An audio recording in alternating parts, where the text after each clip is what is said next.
Okay.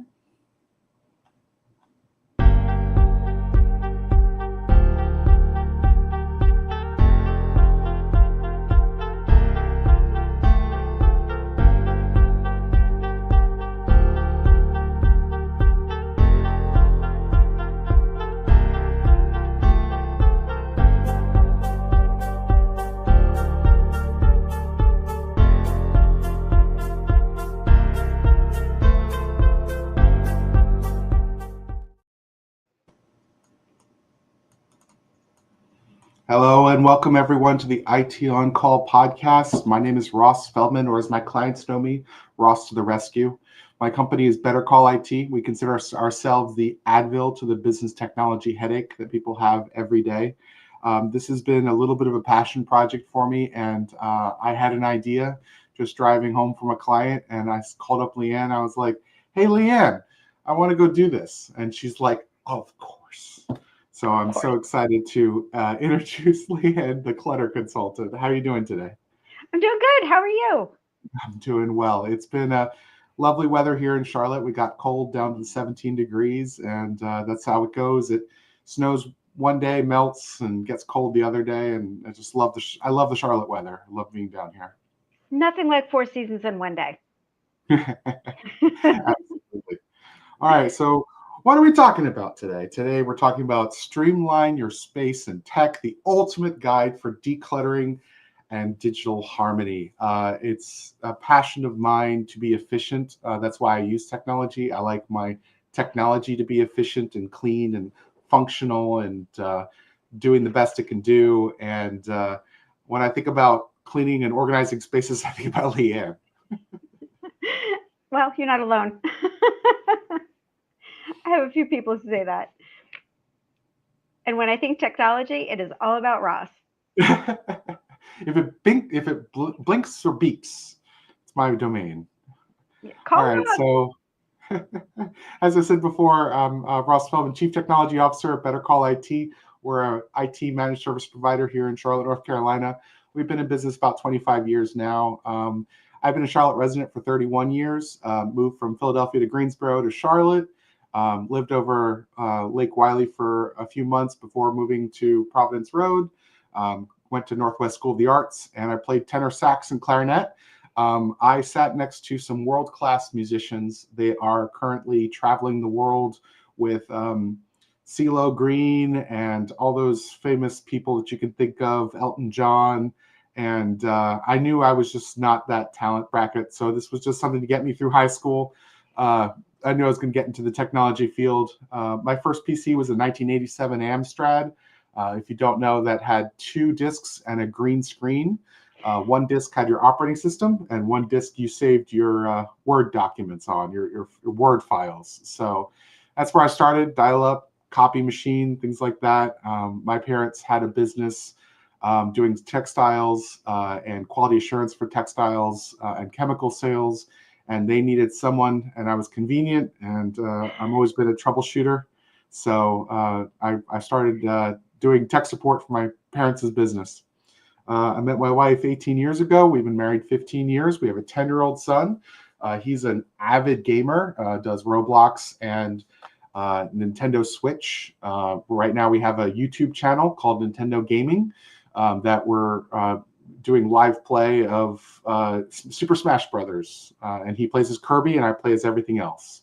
So having a grand old time doing that and filling up our time doing that. All right, Lianne. That sounds like so much fun. My son would have loved to have been on YouTube. As a matter of fact, he begged me to be on YouTube. And I was like, I don't know enough about it. No, you can't do it. And he still says to me, back in the day, I wanted to be on YouTube. So I'm Lianne Hofer. I'm originally from New England and moved to North Carolina through New Jersey, like everybody else. And when I moved here, I was a dental hygienist, and the great state of North Carolina said, we don't care that you're licensed in all these other states. We want you to take all the tests to be relicensed here. And I said, nah, I think I'm good. So my husband sent me where everyone goes to find themselves. I went back to New Jersey, and in a pantry with a friend, I discovered that I could probably do something with decluttering, and came home, started the clutter consultant, had no idea what I was getting into as an entrepreneur, and it's been the best thing I've ever done. Um, Clutter removal started from a very early age. I used to watch my mom's depression increase when the piles in the home would increase. And when I would go in and help her to decrease the piles, she was more engaged, she was happier, she had more energy, she was more my mom.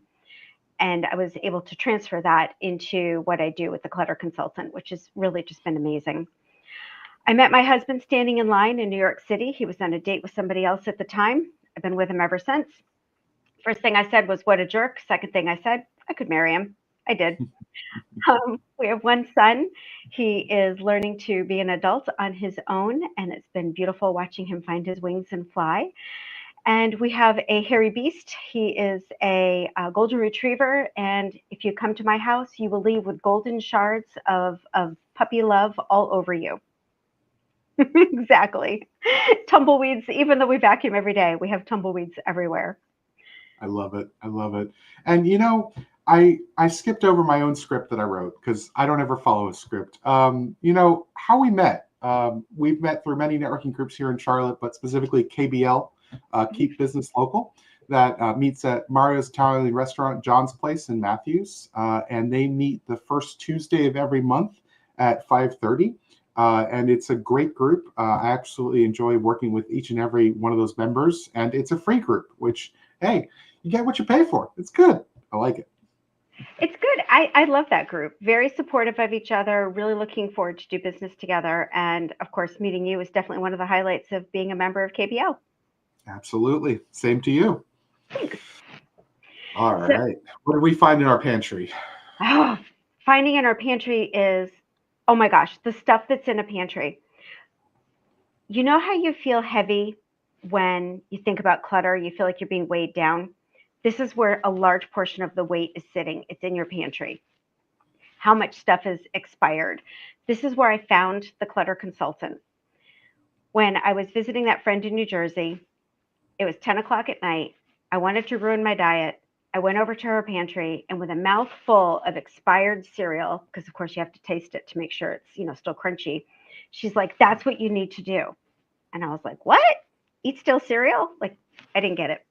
And she's like, "No, you come over to my house and you clean out my junk drawer and you clean out my pantry and you're cleaning all this stuff out and you don't think anything of it. You just do it. It's part of who you are." And I was really fortunate to be able to turn that into a business for the last 15 years. So that's been really, really cool. When we're talking about a pantry, this is a place multiple people are visiting multiple times a day. Take a look at what's in there. And if you don't know the date of when you bought something, keep a black Sharpie in there and you can go ahead and write the date on there, or you can write today's date on there and decide, how long you want to hold on to it. It's a great way to stay in touch with what's in your pantry. I think it's good to keep a Sharpie in your pantry, so you don't even have to go to your junk drawer for it. You have it right there when you're loading everything up. When I Exactly. open my jar of ketchup or mayo, I write on it the day that I opened it up, like a restaurant would. So I'm like, hey, that's been open for 4 weeks. Maybe we should go ahead and toss that, even though the expiration date hasn't arrived yet. Yes, yes. And I will share, even as the organizer, even as the declutter expert, I just found spices in my spice cabinet that expired in 2017. We we forget. they fall to the back. And I love the pictures that you're sharing because they're picturesque. They remind me of Pinterest, where it's like, oh, that's a beautiful wedding. I want my wedding to look that way. So it's very, very nicely done. I like them a lot. Thanks. Yeah, these are pantries that we actually worked on. Oh, excellent. All right, some before and afters. I love those. Oh, yeah. This was a crazy, crazy project. It was so much fun. We had 5 people in this bedroom for 2 days Mm. to get through all of it. It looks literally like the closets are kind of falling out into the room because they were. Um, we There was about 3 feet worth of stuff all the way around the bed. You couldn't even get to the bed because Mm. the picture doesn't have the floor in it, but the floor was so covered with stuff. So that was a really fun project to go through and ask the questions. what are you wearing? What fits? What doesn't fit? Do you wear this in this season or that season? And we were able to remove the things that were no longer being used, worn, they didn't like, and the things that they did, we kind of created collections and labeled the collections when they went back in. So sweatshirts went into a tub, and the tub was marked summer sweatshirts, winter sweatshirts, summer tees, swimwear, so that when they went in to go find what they were looking for, it was easy to not only find it, but to put it away after it was washed. And that's the thing, is that the laundry gets done, it just doesn't get folded. It gets piled and never done, never folded. So less is more. When we're talking laundry, consider how many pieces of clothing do you actually need? Mm. You know, we have this thing called fast fashion. And if you watched any of the documentaries that are going on, right, there's so much of this. They show beaches that are filled with fast fashion, clothes that people aren't wearing. I've been in closets where there's tags still on the clothes years after they've been purchased. They still haven't even been worn. Wow. So if you can streamline your wardrobe down, doing the laundry is so much easier. Mm-hmm. I do a load of laundry almost every day, but it's easy to put things away. Yeah, that's true. Because I do it every day, and I don't have tons and tons and tons of pants. I have probably 15 pairs of pants. That's it. Okay. I mean, you've got one for every day of the week for 2 weeks. So there you go. There you go. But I typically... You can turn your pants inside out if you want to. Yes, absolutely. Why not? Why not? So, but yeah, that bedroom was so much fun to go through. There were so many little tidbits and little bits, and it's amazing what you stash in a drawer and what gets caught in the back of a closet. And I didn't know I had that. That's where it went. Yeah, every day in my world is Christmas. Oh, I've been looking for that. So let's talk about why organization matters, Ross. Why does it matter? Time, stress. Time. And I know you're going to talk about that too. Time and stress. I'm going to talk about time and stress. Yep. Did you know that by reducing the clutter in your space, you can increase your focus by as much as 77%? I couldn't believe that. Yeah, because when you look around your space, you know, and you're going to talk about when you're in your computer, but when you look around your space, you have all these undone tasks, right? You've got piles of laundry, you've got the dishes sitting on the counter, you've got, you know, the kids' toys all piled up. You're ruminating on them kind of in the background. It's like oh, come on, give me a tech thing where you've got, you know, the program running in the background, right? So that you can do what you're doing. Cache files to clear, cache to clear. Yes, yeah. Clear the cache. Clear the cache. Yeah, and while we're talking about cache, how much money is caught up in all that stuff too. That's very true. And I have the junk drawer is the same with computers, the old computers in the closet, the old cell phones in the drawer. Just recycle it. Just, you know, take it to the e-recycler and get rid of it. I mean, wipe your data if it's still functional, and if it's not, smash it with a hammer. So yeah. And there's some places where you can take your stuff if you don't want to just like give it away to recycling. There's do you know about the place? There's a place here in Charlotte where they will take your stuff, double check and certify that your information has been wiped off of it, and then they repurpose it back into like Title I schools and to charities like domestic violence charities where people need a cell phone. They'll kind of filter that stuff back out, which is nice to keep it out of the landfill. Exactly. I'm one to keep things out of a landfill. There's a great organization called E2D that takes off-lease laptops from the big Fortune 500 conglomerates that are here in Charlotte, and they sell them after they refurbish the laptops. They sell them back to the community for $150, which is very inexpensive for a corporate laptop. So it's a very good deal. And they also do community events where they sometimes they're paid for and they just hand them out. They say they're free. So there's some great organizations here in Charlotte. All right. So the foundation, organizing basics. Definitely. Yeah. Declutter that space. Oh my gosh, remove from the space physically anything that is not supporting what you're using that space for. That would be the biggest piece of advice. And I see it. I have people, I'm pretty sure the same when you come into their homes. When I remote into people's computers, they're like, oh, don't look at my desktop. Don't look at my desktop. It's a mess. It's a mess. So I'm pretty sure the same when you get into people's homes. Yes, I like it when people open their door like this much and they like peek out. They're like, I really don't want to let you in. I'm like, this is a non-judgmental environment. I'm sure you're the same way. I'm here to help you. I'm not here to judge you. Absolutely. Yeah. Yeah. What about goals? How she should set goals?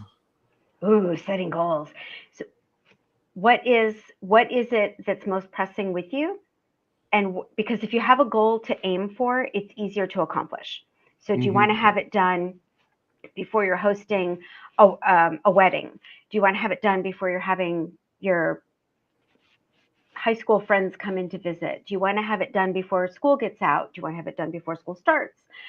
That would be some sort of a time goal. But then the other goal could be that you want to remove a bag a week from a space, that you want to fill up a bag and remove it, whether it's trash or donate or give back to someone else, because we've always got those things that someone left at your house. There's always those things. Yeah. When I'm having a tough day, I brush my teeth as a to-do list item just so I can mark it off as the first thing I did in the day. So it makes me feel a little bit better. Bed's Yeah. made, so when you get back home, you have a fresh bed to get into. Yes. They wrote a whole book about that. That's a good one. All right. Definitely. So routines, create a routine. Sounds like something important. Yes. So when you get out of bed, just pull the sheets up. Once you pull the sheets up, the bed's already half made. So if that's There all you that you go. get done, you still got a neat bed to come back to. Yeah. Absolutely. And habits. I mean, there's the whole book Atomic Habits, and I always thought atomic, big explosion, but he's like, no, atomic, little changes, and those little changes really, really make it happen. Absolutely. And build off the habits you already have. Mm-hmm. I like to stand in the kitchen while the tea kettle is heating up the water, but it gives me like 3 minutes of time just to stand there. And I'll take a wet towel and wipe down the splatter off the cabinet fronts or clean off a shelf in the refrigerator. And I get to accomplish one little tiny task every single day. So it never gets so far ahead of me that, I mean, if I miss a day, who cares? Because it's just a small habit, a small little task. But then I can pick up the next time from where I left off. And I never feel like my kitchen's a big mess.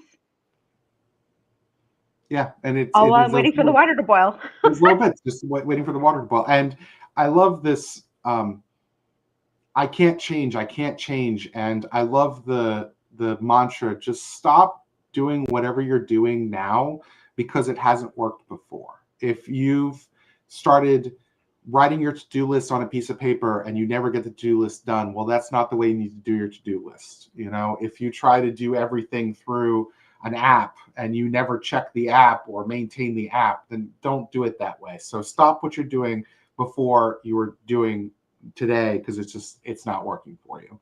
And Yeah. when it comes to new habits, I love this technology term. It's called net new. It's that, okay, we're going to make this change today. We're going to start today. We're not going to wait till January 1st. We're not going to wait till February 1st. We're going to go ahead and start today. Net new. Everything from today on is going to be a change. I love that. Okay. Now we're going to get a little technological. We got really organizational. We're going to get technological. There's a concept called inbox zero. Inbox zero is something I live by. The only items that are in my inbox are actionable items. Everything else is stored away. There is an archive and a delete function to every platform. Gmail, Microsoft. You can archive or you can delete. Delete is, I don't need this junk. It's junk mail, throw it away. Archive is, I might need a record of it. I'll store it for later and I'll search for it. If you want to set up folders and filters, you can do that in the platforms. I haven't used folders in about 10 years.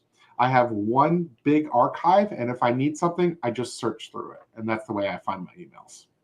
Wow. I like that. I definitely, I also maintain my email list is all actionable items, things that need to be done or they're in the process of being done. I'm good with that, but I have a million folders. Yes. Yeah, So one of the ways that I found is that because I have all these folders, they're all by year. So for like clients that I've seen, I have the year ahead of it, and then I have the client name so that I can go back and find what I need fairly easily. But it Hmm. does mean I'm scrolling a lot. I've never used the archive button. Yeah, the archive button just puts it into one giant folder called archive, is all it does. So it takes it out of your inbox. Then you have a smaller sidebar. Yeah, just a bar on the side of just all those emails that you don't need to do anything with. Okay, I Um, like that. if we're going to get into the Eisenhower matrix a little later in the presentation, but if it's something you can respond to and action within 2 minutes, do it. If it's something you have to come back to later, you flag the email or you star the email, depending on if you're in Google or you're in Microsoft, so that you come back to it later and it stays in your inbox as something to action. I like it. Archive, delete. All right, so that's 4 corners of that. All right, inbox 0, mastering your email. Steps. Process emails daily. If you want, have it be the first task after your coffee or your tea, or schedule it for 10 o'clock or 1 p.m. Make it a scheduled task for you every day. Delete, delegate, or archive non-urgent emails. So if it's a newsletter and you don't want to read it, delete it. If it's an action for somebody else, forward it. If there's nothing you need to do with that email, it's just an FYI, archive it. Use labels and folders for organization, which Lianne already mentioned. You can do it by year, say 2024, 2025, by client, by project, by whatever you feel is a good way to organize your content. If it's an email that you can just respond quickly to and get the task done in 2 minutes, go ahead and just take care of it. Get it out of your inbox, clear it out. Go ahead and respond. This is a really hard one. This is my 2025 challenge. Dump all emails prior to January 1, 2025. This is very, very hard for people. But My stomach just flipped. Yes. It's January 24th when we're recording this. If you haven't responded to the email in 24 days, the person will probably follow up with you if it was important. But if it wasn't important and you put it away in your archive and you sweep it away, then it doesn't get taken care of. So this is a really hard challenge for people, but it's a great way to start inbox 0 because you only have 24 days of emails to go through. So just So when you're talking about dumping all emails, you're talking about the emails that are sitting in the inbox, not dump all the emails. No, just the inbox that you haven't checked. You have 22,000 inbox messages. You're not going to go through 22,000 inbox messages. Take everything from December 31st, January 1 back and just throw it in the archive so it's searchable, and then move on with your life. I like it. That's when you see the people with their cell phone, right? And on the outside of the little envelope where they have the emails and it says, 10,497 emails. Clear it away. It's hard, but try and do it and see how you feel. I mean, your stomach might drop, but you have to reset at one point. You have to pull the Band-Aid.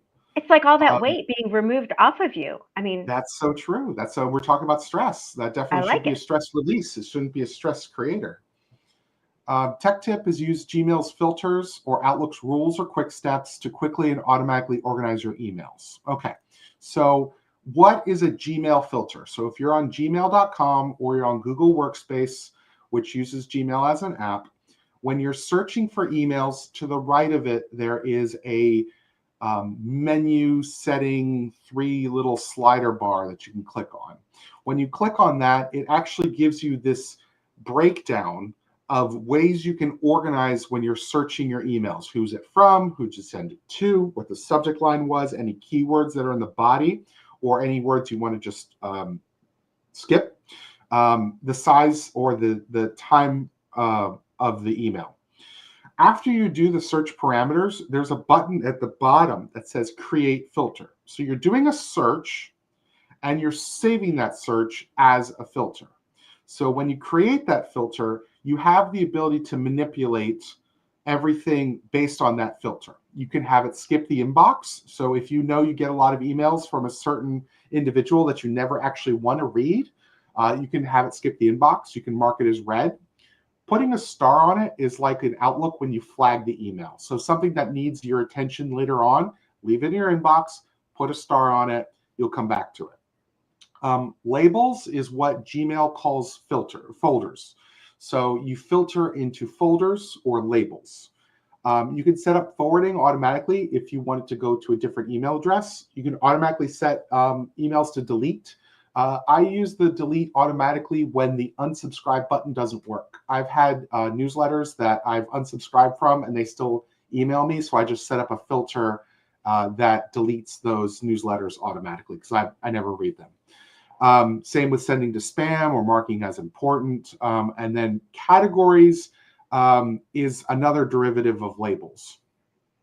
When you're doing a filter for the first time, you have this checkbox at the bottom that allows you to automatically apply it to the filtered messages. So whatever messages met that criteria in the filter, you can go ahead and apply this rule now, or if you don't check that box, it'll be just filtering in the future.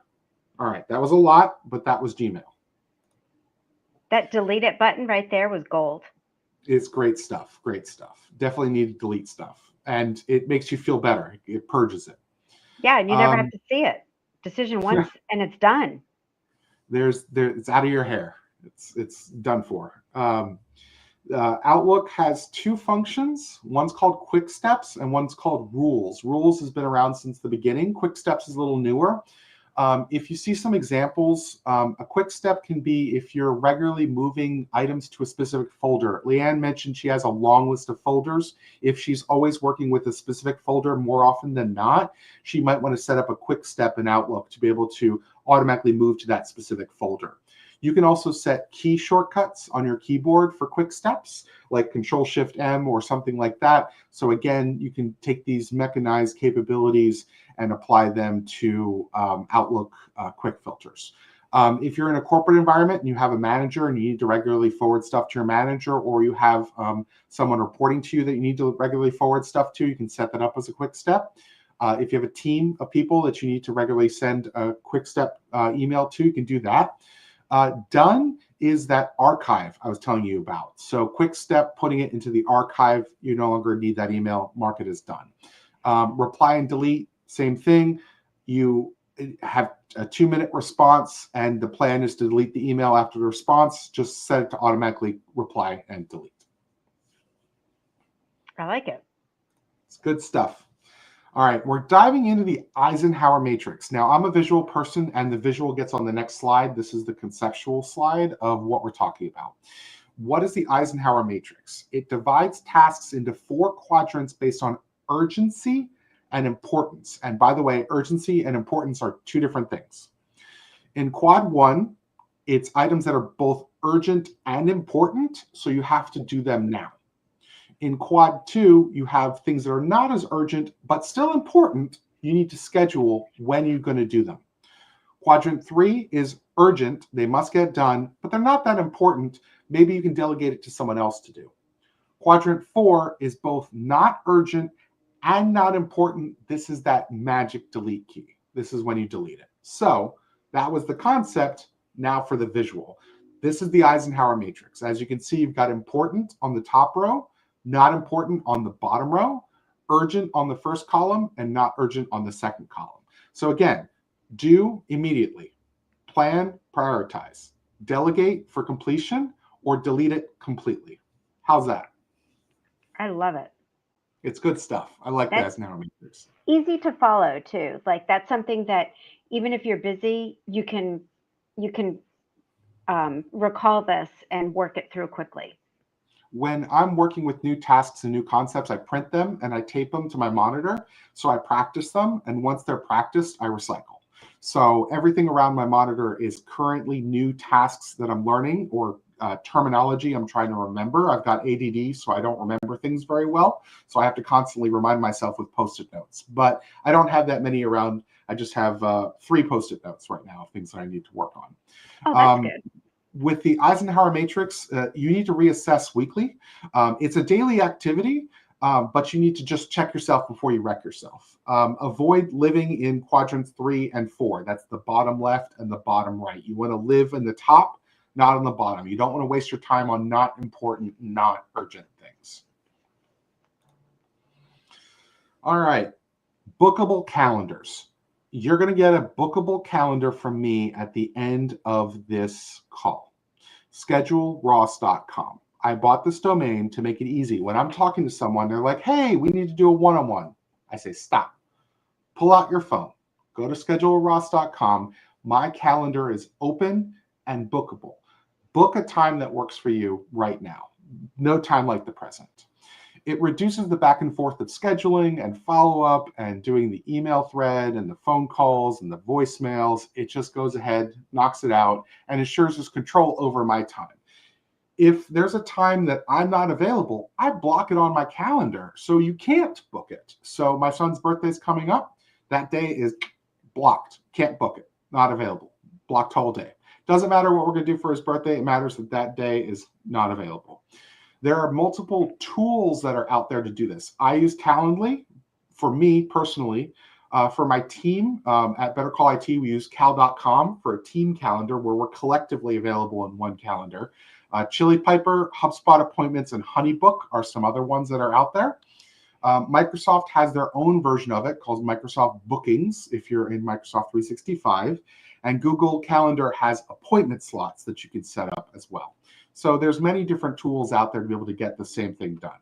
But my pro tip is set boundaries, availability windows. My calendar is bookable from 8 a.m. to 5 p.m. I end my day at 6 and I start my day at 8. So you can't book me outside those hours. All right, here's the challenge question. 2025. Name one thing on your to-do list that takes no time. All right, Lianne, name one thing.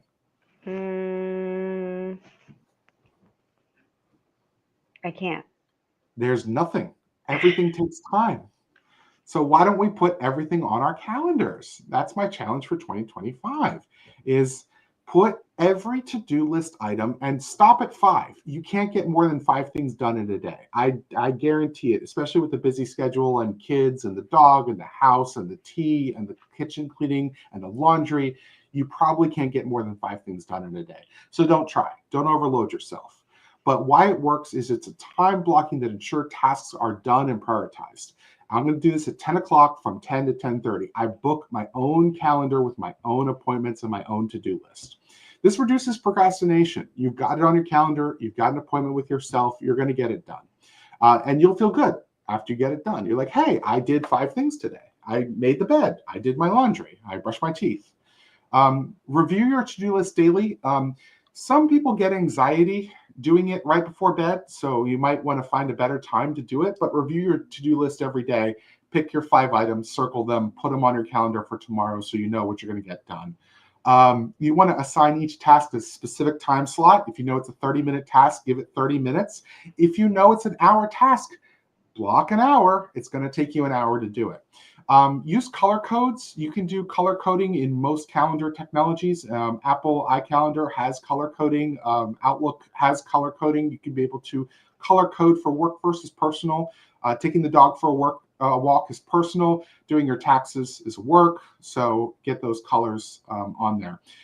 There's sync digital to-do list apps like Todoist with your calendar so that your to-do items end up on your calendar automatically on that app. All right. I spoke for a while. It's your turn, Lianne. Oh, you gave some good stuff. I'm like, I have the Todoist, Candly, Google Slots, and the delete button. I'm on it. Awesome. Make it happen. And as far as your schedule goes, yes, your schedule was super easy to work because I need a new computer and I'm going to actually meet Ross at the Apple store to look at a new computer. And it was super easy to do. So I think that's awesome advice.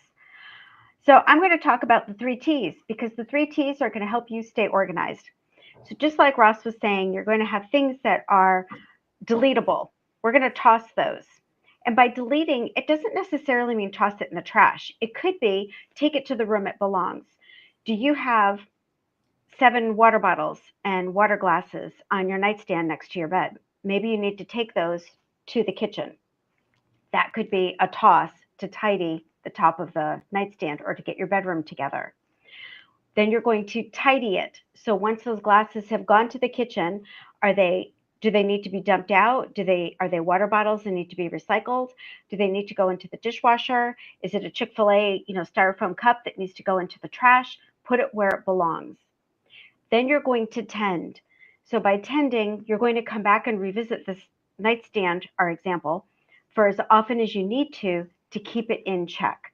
You can take this to any area. You can take it to your pantry, your closet, your laundry room, your car, anywhere that you spend time. Take the item, toss it where it belongs. You're going to tidy it, take care of it in the space that it's in, assign it a home, whatever that home is, and then you're going to revisit the space on some sort of a schedule that feels right for you. And those are the 3 T's. Super easy. Toss, tidy, tend. Really. So easy. So easy. Love the simple stuff. Yeah, don't overthink it. We always tend to overthink it and overcomplicate it. Totally. And that's where we get analysis paralysis. Yes. All right. So when it comes to technology, there are more tools that are out there. Some gadget lovers like to go to Home Depot and buy a bunch of gadgets, and they never really use them. But these are the gadgets that are out there for you to pick from. Email management. There are some AI systems that manage your inbox for you. I think it's worth experimenting and watching YouTube videos if you are intrigued by the concept of AI managing your inbox for you. There's SparkMail, Superhuman, Google Gemini, and Microsoft Copilot for Outlook. So those are some email management apps that are out there. Task management, I mentioned Todoist. There's also Trello, Microsoft To Do, Google Tasks, and Apple Tasks is called Reminders. Under calendar apps, there's Fantastical, Google Calendar, Outlook Calendar, and iCloud Calendar, and it all depends on what's your ecosystem. Are you in Google? Are you in Microsoft? Or are you in Apple? For note-taking, there's apps like Notion, Evernote, Google Keep, Microsoft OneNote, and iCloud. Again, what's your ecosystem? What are you running? Automation tools like Zapier and Ift, which is if this, then that. If you are, again, a gadget lover and you like automating, which is taking a function and having one trigger do some sort of result, you can use Zapier or Ift to be able to, every time you upload a file to Dropbox, it sends an email. Every time you make a note in Evernote, it sends a notification to your phone. If this is something that intrigues you, these are great platforms to get in, get dirty, mess around with, without question. All right, action plan. What everybody needs to do. Start small. Choose one strategy. We had probably 50 strategies we've talked about in this call. Just pick one and do it this week. Then next week, maybe you can pick a second, maybe not. Depends if the first one overwhelmed you.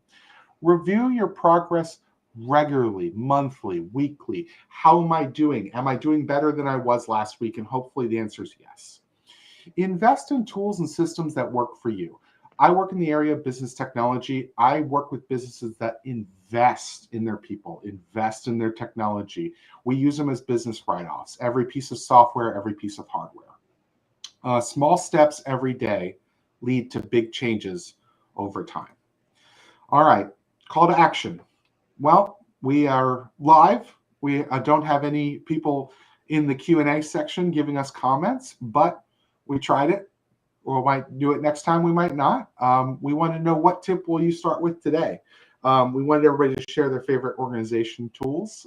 There are so many that are out there. I guarantee you, I only know just the beginning of it. But if you're intrigued and you want to know more, you can schedule me at scheduleross.com. And Lianne?